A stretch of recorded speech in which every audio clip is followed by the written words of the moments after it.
ഖാലിദ് റഹ്മാൻ, അതേപോലെ തന്നെ വേടൻ, അതുപോലെ തന്നെ എന്താണ് നമ്മുടെ ഷൈൻ ടോം ചാക്കോ, ഇവർക്കൊക്കെ എതിരെ ഇപ്പോൾ എക്സൈസ് മറ്റേ ഡ്രഗ്സ് കണ്ടെടുത്തിട്ട് പ്രശ്നങ്ങൾ നടന്നുകൊണ്ടിരിക്കുകയാണ്. ഇല്ലീഗലായിട്ടുള്ള ഒരു കാര്യമാണ്, ഒരിക്കലും പ്രോത്സാഹിപ്പിക്കാൻ പാടില്ലാത്തൊരു കാര്യമാണ്. It should be always say no to drugs. So ഇതിനിടക്കും വളരെ എന്താ പറയുക ഡിസ്റ്റർബിങ് ആയിട്ടുള്ള അല്ലെങ്കിൽ വളരെ സങ്കടം തോന്നിയ ഒരു ഇതുണ്ട്. സി ഇപ്പോൾ ആലപ്പുഴ ജിംഖാന വളരെ നല്ലൊരു സിനിമയാണ്. ആ സിനിമേനകത്ത് പല ആർട്ടിസ്റ്റുകളും നസ്ലിൻ, അനഘാരവി, ഓൾമോസ്റ്റ് എല്ലാവരും, അതേപോലെ തന്നെ ജംഷിദ് ഖാലിദ്, ഇവരെല്ലാവരും സപ്പോർട്ട് ചെയ്തിട്ട് മറ്റേ ഖാലിദ് റഹ്മാനെ സപ്പോർട്ട് ചെയ്തിട്ട് ഫ്രണ്ടിലേക്ക് വരുന്നുണ്ടായിരുന്നു. വളരെ ഇമ്മച്ചുവർ ആയിട്ടുള്ള ഒരു ഇതാണ്.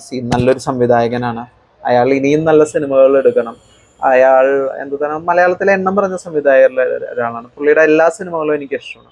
പക്ഷേ ഒരിക്കലും അയാളുടെ ഈ ഒരു പ്രവൃത്തിയെ ന്യായീകരിക്കുകയോ സപ്പോർട്ട് ചെയ്യുകയോ ചെയ്യുക എന്ന് പറയുന്നത് ഒരിക്കലും ശരിയായിട്ടുള്ള ഒരു ഇതല്ല. എസ്പെഷ്യലി ഇത്രയും ടാലൻറ്റഡ് ആയിട്ടുള്ള, ഇത്രയും യങ് ഏജിൽ തന്നെ ഇത്രയും നല്ല സിനിമകളുടെ ഭാഗമായിട്ടുള്ള നസ്ലിനെ പോലുള്ള ഒരാളൊന്നും അതിനെ സപ്പോർട്ട് ചെയ്യാനായിട്ട് പാടില്ല.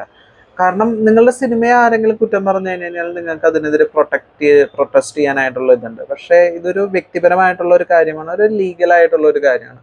ഇതിൽ അയാൾ സപ്പോർട്ട് ഇപ്പോൾ അർഹിക്കുന്നില്ല. പുള്ളിക്ക് അങ്ങനെ ഒരു അഡിക്ഷൻ ഉണ്ടെങ്കിൽ അത് മാറ്റിയിട്ട് അയാൾ വന്നു കഴിഞ്ഞാൽ അയാൾ പിന്നെയും നല്ല നല്ല സിനിമകൾ ചെയ്യട്ടെ, അതിനെല്ലാത്തിനെയും നിങ്ങൾക്ക് സപ്പോർട്ട് ചെയ്യാം. പക്ഷേ ഈ ഒരു ദുശീലത്തെ എന്ന് തന്നെ പറയാം, ദുശീലത്തെ ഒരിക്കലും ഇത് ചെയ്യരുത്. അതിനേക്കാളും പെതറ്റിക് ആയിട്ടുള്ള ഒരു ഇതാണ് ജാതിയുടെയും നിറത്തിൻ്റെയും പേരിൽ സപ്പോർട്ടും അല്ലെങ്കിൽ ഇതും ചെയ്യുന്നത്. അതിനകത്ത് ജാതിയോ നിറമോ ഇതൊന്നും ഇതായിട്ടുള്ള കാര്യമല്ല. അത് സപ്പോർട്ട് ചെയ്യാനാണെങ്കിലും എതിർക്കാനാണെങ്കിലും അയാളുടെ ആശയവും ഇതിനകത്ത് യാതൊരു വിധത്തിനകത്തും ഇതില്ല. സോ അതിൽ നിന്നും എല്ലാം ആളുകൾ മാറി നിൽക്കുക, എന്നിട്ട് ഒരുമിച്ച് പറയാം സേ നോ ടു ഡ്രഗ്സ്. അവരെ ഡി അഡിക്റ്റ് ചെയ്തിട്ട് അവരെ നമ്മളുടെ ഒപ്പം ചേർത്തിട്ട് പിന്നെയും മുന്നോട്ട് പോവുക. എല്ലാവർക്കും നല്ലത് മാത്രം വരും.